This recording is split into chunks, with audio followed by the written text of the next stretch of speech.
প্রিয় শিক্ষার্থীবৃন্দ, আশা করছি সবাই ভালো আছেন। আমি আলোচনা করছিলাম ধ্বনি বিজ্ঞান ও ভাষা তত্ত্ব বিষয়টি নিয়ে। এই বিষয়টির আলোচনা করতে করতে আমি প্রায় শেষের দিকে চলে এসেছি। তারই ধারাবাহিকতায় আজ আলোচনা করব ইন্দো ইউরোপীয় ভাষা, যেটি ভাষা তত্ত্ব শাখার অন্তর্ভুক্ত।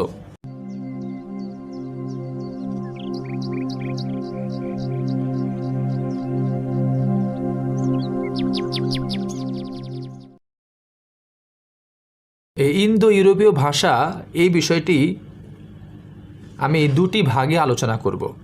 প্রথমটি আমি জানাবো যে ইন্দো ইউরোপীয় ভাষা বংশ থেকে বাংলা ভাষা উদ্ভবের ইতিহাস সম্পর্কে সংক্ষিপ্ত আলোচনা মাধ্যমে আমি এটা জানাবো।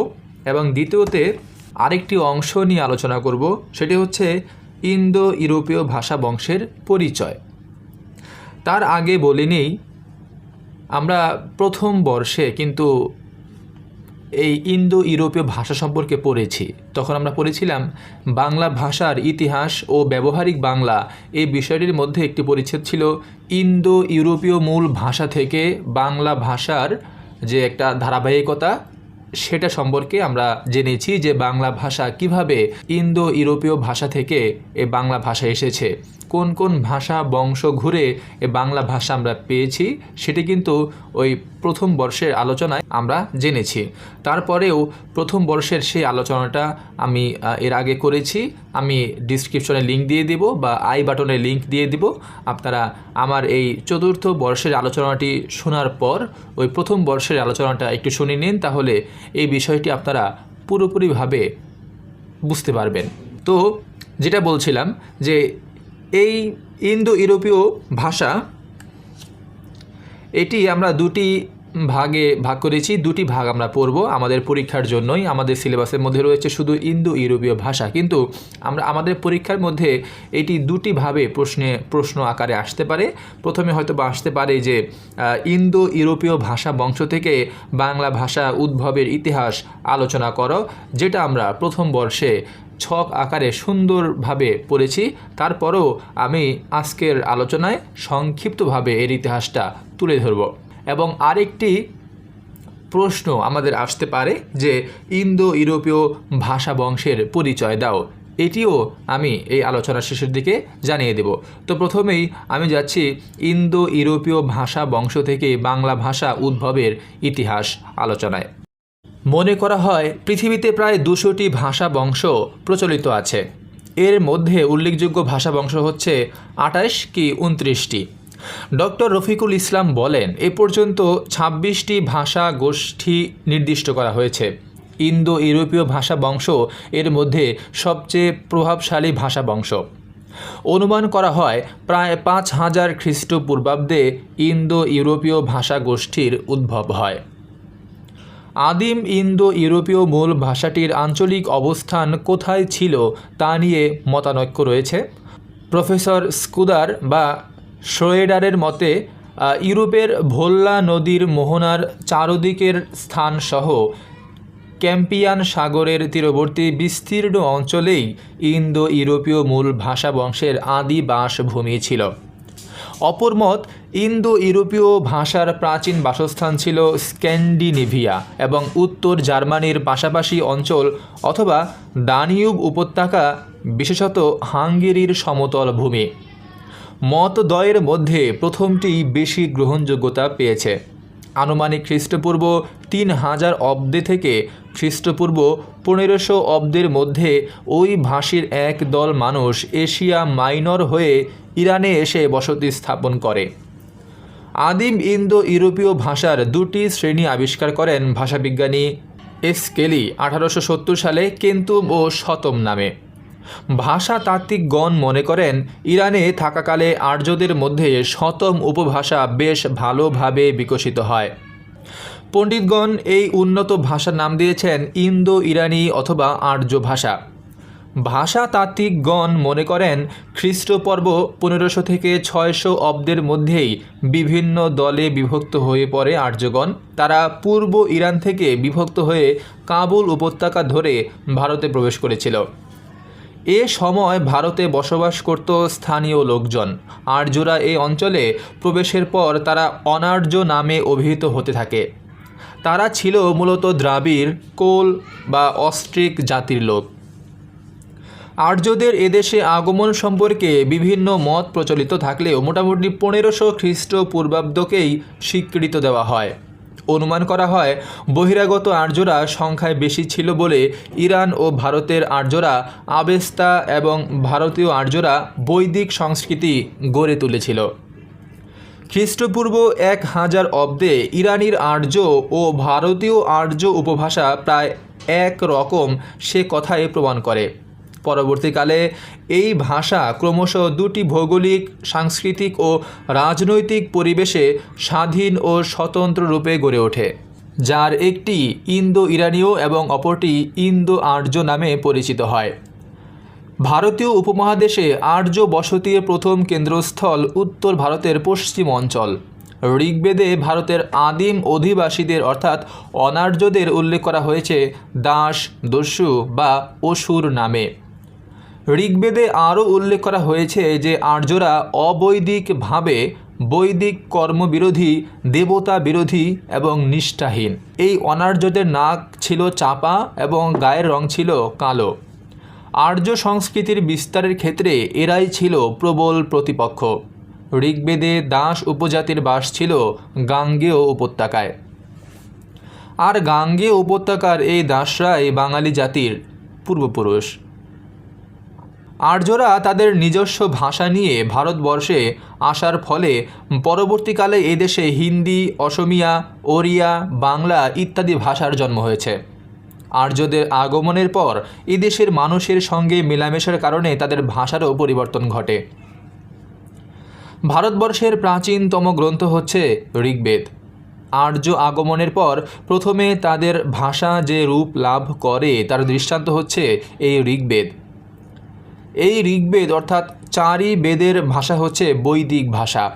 ভারতীয় আর্য ভাষাকে বিশ্লেষণ করে এর ধারাবাহিক ইতিহাস 3 ভাগে ভাগ করা হয়েছে। 1. প্রাচীন ভারতীয় আর্য ভাষা, যেটি খ্রিস্টপূর্ব দ্বাদশ হতে 6ষ্ঠ শতাব্দী পর্যন্ত বিস্তৃতি। 2.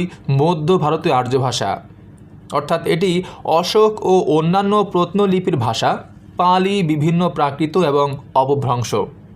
এটি বিস্তৃত ছিল খ্রিস্টপূর্ব 6ষ্ঠ শতাব্দী হতে 10ম শতাব্দী পর্যন্ত।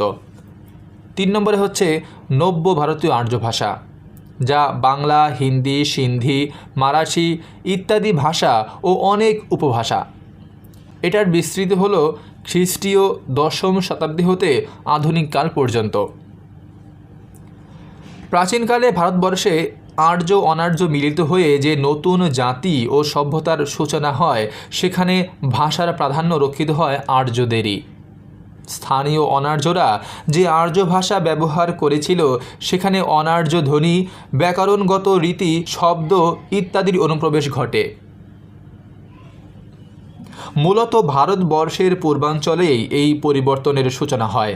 এই পরিবর্তনের ফলে আর্য ভাষা থেকে প্রাকৃত ভাষা বা প্রাকৃত জনের বা সাধারণ মানুষের ভাষার উদ্ভব ও বিকাশ ঘটে। আর্য ভাষার আবার 3টি শাখা রয়েছে। 1. ইরানিক, এটি হচ্ছে পাশ্চাত্য শাখা। ফার্সি, পশতু, কুর্দিস্তান এটির সীমারেখা। 2 নম্বরে হচ্ছে নারদিক, এটি মধ্যবর্তী অর্থাৎ কাশ্মীরি এবং কোহিস্তানি। 3 নম্বরে হচ্ছে ভারতিক, প্রাচ্য শাখা, বাংলা, হিন্দি, মারাঠি, নেপালি, উড়িয়া ইত্যাদি। প্রাচীন ভারতীয় আর্য ভাষা থেকেই প্রাকৃত ভাষার সৃষ্টি, এই মতামতটি ডক্টর মোহাম্মদ শহীদুল্লাহ ও সুনীতি কুমার চট্টোপাধ্যায় স্বীকার করেছেন। খ্রিস্টের জন্মের 500 বছর পূর্বে প্রাকৃত ভাষার উদ্ভব ঘটে।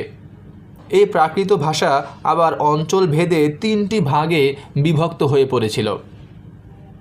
প্রথমটি হচ্ছে উদিচ্য প্রাকৃত, 2 নম্বরে হচ্ছে মধ্য দেশীয় প্রাকৃত এবং 3 নম্বরে প্রাচ্য প্রাকৃত, অর্থাৎ এটি কাশী, মগধ, কৌশল, অযোধ্যা, বিদেহ, উত্তর বিহার অঞ্চল। প্রাচ্য প্রাকৃত থেকেই নানা বিবর্তনের মধ্য দিয়ে বাংলা ভাষার উদ্ভব হয়। মাগধী প্রাকৃতের পরবর্তী ধাপ হচ্ছে মাগধী অপভ্রংশ। প্রাকৃত ও নব্য ভারতীয় আর্য ভাষার মধ্যবর্তী অবস্থানকে চিহ্নিত করা হয়েছে অপভ্রংশ হিসেবে।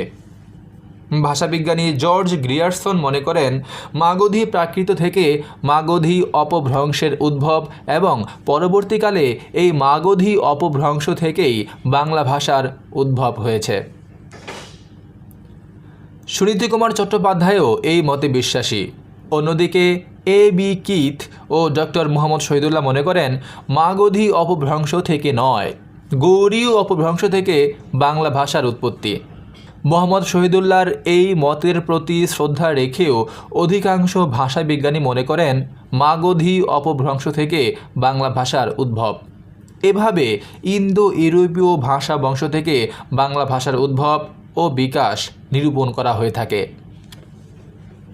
এই হচ্ছে আমাদের ইন্দো ইউরোপীয় ভাষা বংশ থেকে বাংলা ভাষা উদ্ভবের যে প্রাথমিক ইতিহাস সেটি। এরপর আমরা জানব ইন্দো ইউরোপীয় ভাষা বংশের পরিচয়।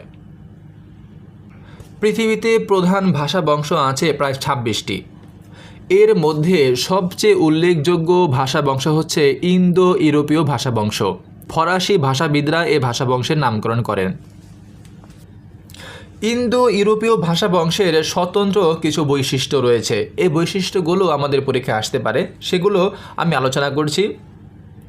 যে এই যে বৈশিষ্ট্যগুলো রয়েছে, এই বৈশিষ্ট্যের কারণে পৃথিবীর অন্যান্য ভাষা বংশ থেকে এই ভাষা বংশটি বেশি পরিচিত। কি এই বৈশিষ্ট্য? এই ভাষা বংশটি পৃথিবীর সবচেয়ে প্রাচীন ভাষা বংশ। পৃথিবীর ধ্রুপদী ভাষা যেমন গ্রিক, লাতিন, সংস্কৃত প্রভৃতি ভাষাগুলো এই ভাষা বংশ থেকে উদ্ভব হয়েছে। পৃথিবীর সবচেয়ে শক্তিশালী ভাষাগুলো এই ভাষা বংশ থেকে উদ্ভব হয়েছে, যেমন ইংরেজি, ফরাসি, Spanish, Bangla, Hindi, Italy, Portuguese প্রভৃতি ভাষাগুলো এই ভাষা বংশ থেকে উদ্ভব হয়েছে। ভাষাভাষীর সংখ্যাগত দিক থেকে ইন্দো ইউরোপীয় ভাষা বংশের ভাষা ব্যবহারকারীর সংখ্যা সবচেয়ে বেশি।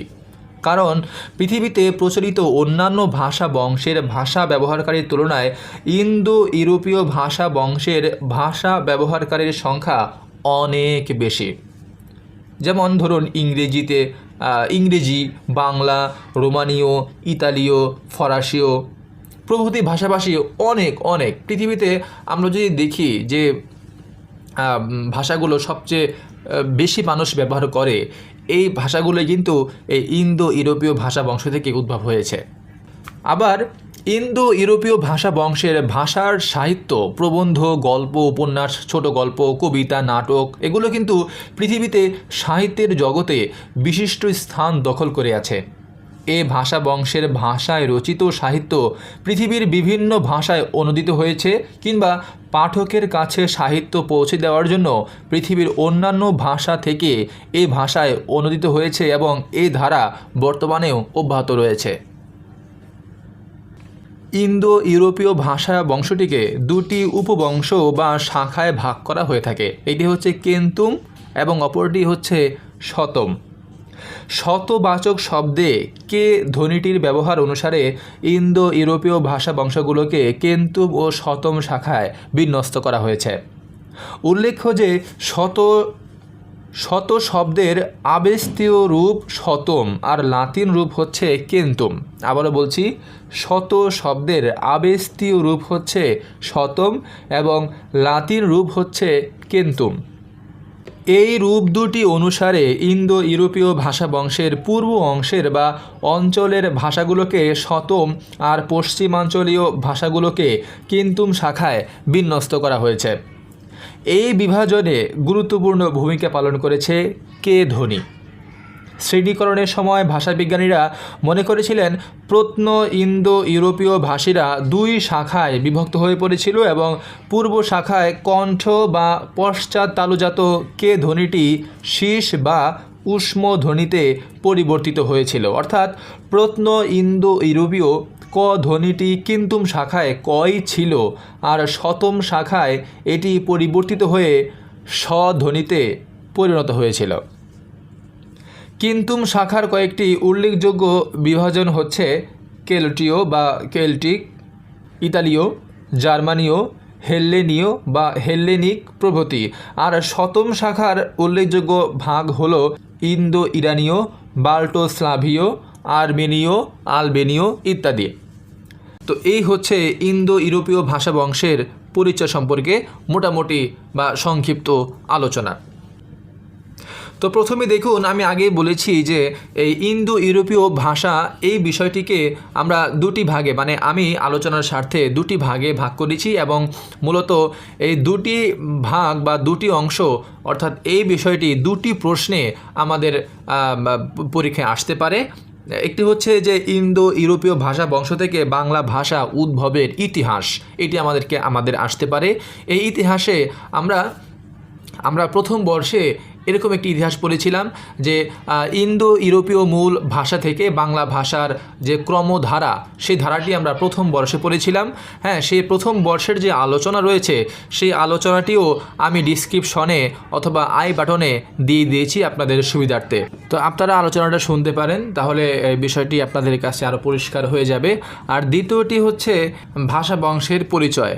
হ্যাঁ, এটি হচ্ছে ওই ইতিহাসের মধ্যেই আর কি পরিচয়টা, যে কোন ভাষা থেকে কোন ভাষা এসেছে বা আমাদের বাংলা ভাষা কোন কোন ভাষা মাধ্যমে এসেছে, সেটি হচ্ছে এই একই আলোচনা। আরেকটি বিষয় হচ্ছে আধুনিক ভাষা তত্ত্ব থেকে আমি এই ইন্দো ইউরোপীয় ভাষা পুরো পরিচ্ছেদটা আমি পিডিএফ আকারে আমার এই ডিসক্রিপশনে দিয়ে দেবো, লিঙ্ক দিয়ে দেবো। আপনারা যদি বিষয়টি পড়ে আরও বেশি ক্লিয়ার হতে চান তাহলে অবশ্যই এই পিডিএফটি আপনারা সংগ্রহ করে পড়বেন। তো আজকের আলোচনা এখানেই শেষ। আগামী ক্লাসে আরেকটি নতুন বিষয় নিয়ে আমি আলোচনা করব। সে পর্যন্ত সবাই ভালো থাকুন।